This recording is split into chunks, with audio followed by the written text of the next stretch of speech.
Olá, estamos de volta com o nosso sarau Entre Amigos. E agora, nessa segunda parte, nós teremos a participação de nossos convidados especiais. Mas, Nivaldo, vamos agora, né? Não esqueça não. Os convidados especiais, vamos agradecer os nossos patrocinadores, né? O Banese Card, a Nova Skin, Fênix Turismo, Vange Produções, Gleides Buffet, Sergipe Eventos, Grupo Miro dos Santos, Sindifisco, Todos Deda e blog do Cláudio Nunes. E vamos começar já com os convidados? Vamos lá, claro. Então vamos ao primeiro convidado, ao prefeito de Umbaúba, professor Anderson. Doutor Alan, qual a relação entre pressão alta e dores de cabeça e dores na coluna e dores de cabeça?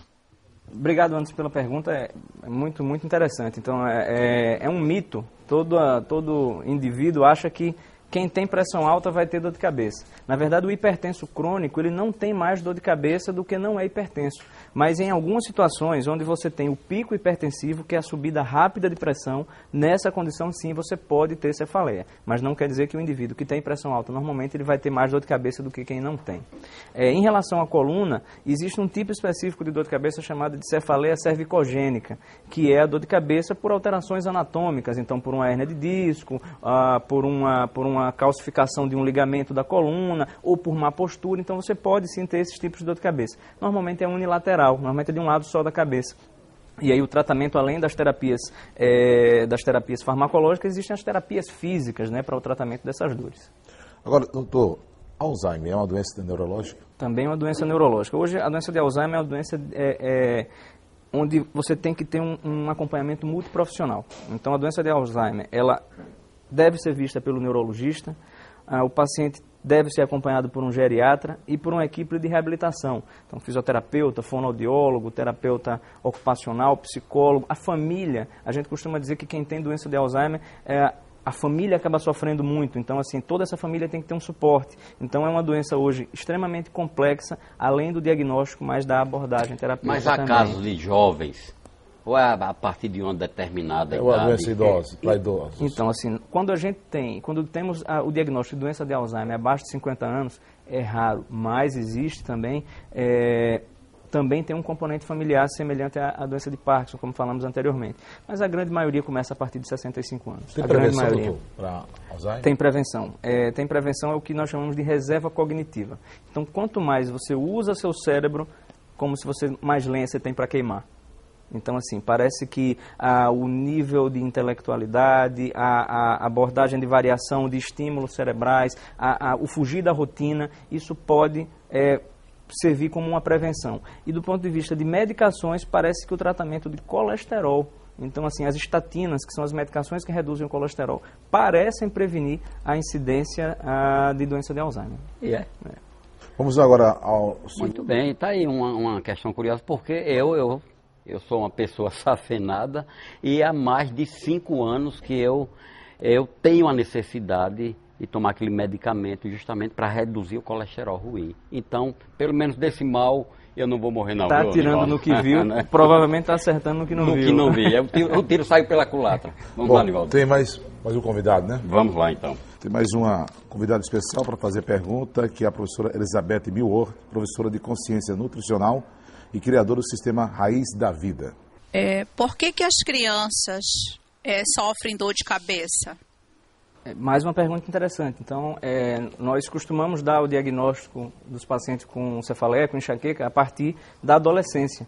Mas, na verdade, a doença começa na infância, com sintomas que são um pouco diferentes da enxaqueca na idade adulta. Então, as crianças podem apresentar os sintomas básicos, né? Podem apresentar dor de cabeça, podem apresentar náusea e vômito, mas podem apresentar outros sintomas, como dor abdominal recorrente, por exemplo, vômitos sem ter um motivo aparente, que é o que chamamos de síndromes periódicas da infância, que são precursoras da enxaqueca. Então, o diagnóstico na infância ele é um pouco mais difícil, mas ele não é impossível. Mas esse diagnóstico, doutor, ele se torna um tanto quanto difícil, porque se for uma criança, digamos que abaixo de 4 anos, exato. Né? Aí vai dificultar. Porque, na verdade, em neurologia, em medicina em geral, e em neurologia não é diferente, a história clínica é fundamental. E, às vezes, escolher detalhes de história clínica com uma criança abaixo de 4 anos é um pouco difícil. É um pouco difícil porque você vai se basear em medidas, em raciocínios não específicos. Doutor, na criança, por exemplo, a testa um pouco quente,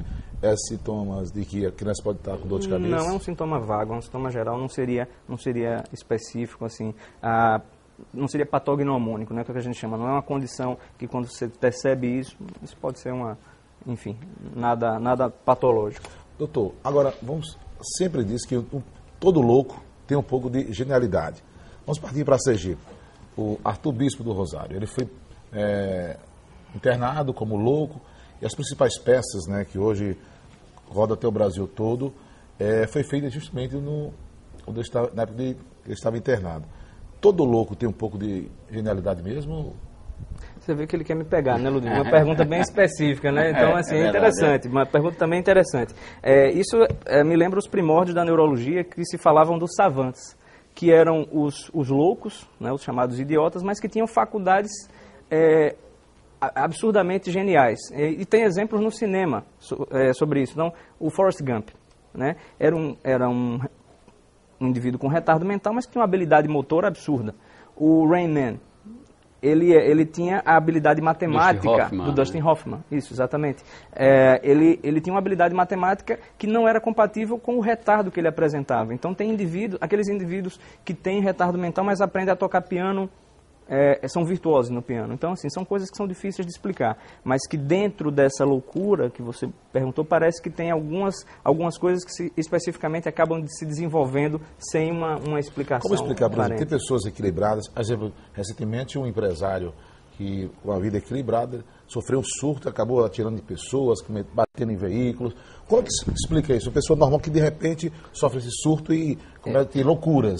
Essa já é uma abordagem um pouco mais da psiquiatria, né? Porque vai da questão de comportamento, de formação de estrutura de personalidade e de reações aos estímulos do dia a dia.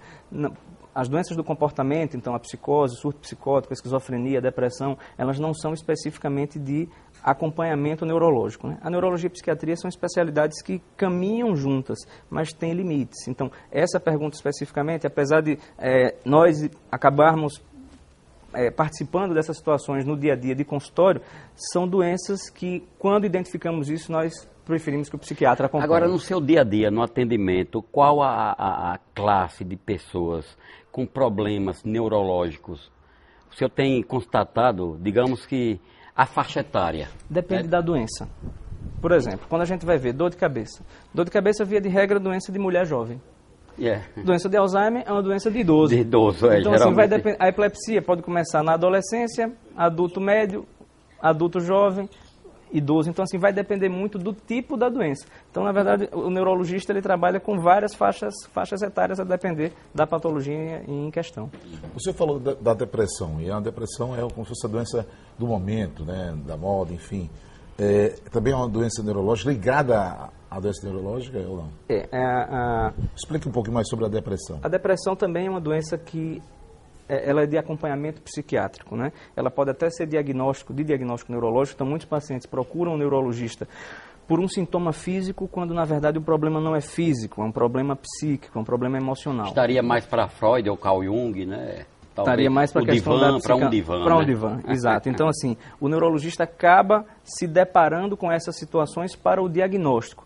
Mas, via de regra, o tratamento deve ser feito com o psiquiatra e, se for o caso, além de medicação, de acompanhamento psicológico, de terapia. E aquelas pessoas que têm manias de repetir várias vezes a mesma coisa, vai fechar a porta, aí vai conferir se a porta está aberta, vai abrir a porta do carro, fica... Tem mais a ver o que é com isso, loucura, não. Esse sintoma é o sintoma do transtorno obsessivo-compulsivo, né? Da repetição, do toque. Também é uma doença de acompanhamento, pode até ser de diagnóstico neurológico, mas de acompanhamento psiquiátrico. Doutor Alan Chester, eu gostaria de agradecer por sua atenção, por ter aceito o nosso convite. Nivaldo Cano. Sempre um prazer, viu? Doutor, obrigado a vocês. Daqui a pouquinho voltamos com o nosso programa Entre Amigos.